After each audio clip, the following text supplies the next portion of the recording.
first outward manifestation of your confidence, or the lack of it, is your posture. Everyone has been to this kid's piano recital, where the kid comes out like this.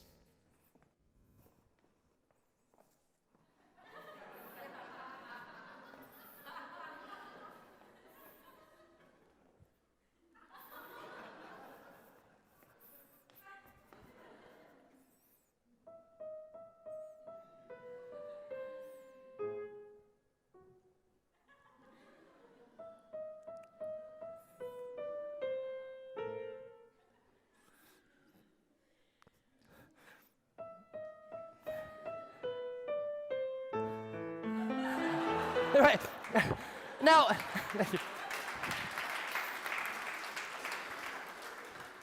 Now, no matter who you are, how old you are, wherever you come from, when you see and you hear something like that, everybody in the room thinks the exact same thing. Oh no. Because you know the next hour is going to be painful.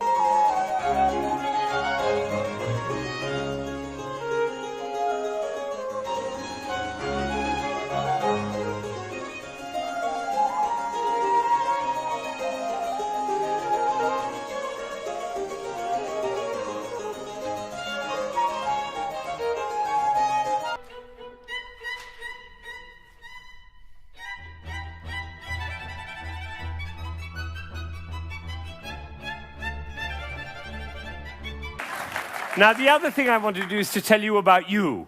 There are 1,600 people, I believe. My estimation is that probably 45 of you are absolutely passionate about classical music. You adore classical music. Your FM is always on that classical dial, and you have CDs in your car, and you go to the symphony, and your children are playing instruments. You can't imagine your life without classical music. That's the first group. It's quite a small group. Then there's another group, bigger group. These are the people who don't mind classical music. You know, you come home from a long day and you take a glass of wine and you put your feet up, a little Vivaldi in the background doesn't do any harm. Right? That's the second group.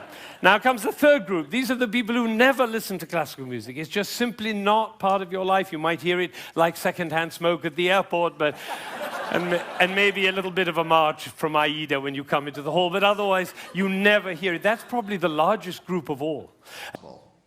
Now, please welcome to the stage Rob Downey, president of the Apollo Orchestra.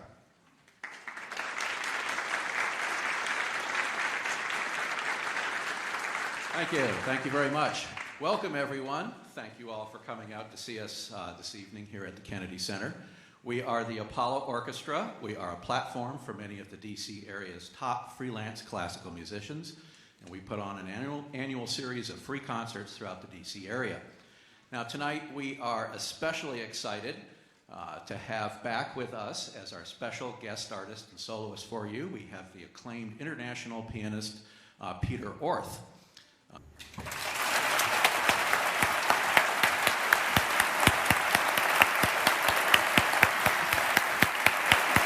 Now, you may be wondering,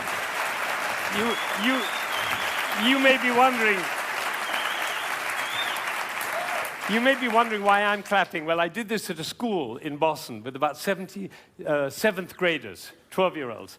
And I did exactly what I did with you, and I told them and explained them the whole thing. And at the end, they went crazy, clapping. They were clapping. I was clapping. They were clapping. Finally, I said, why am I clapping? And one of these little kids said, because we were listening.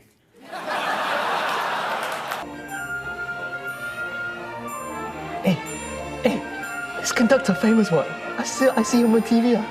Very good, wow, very good. Very good.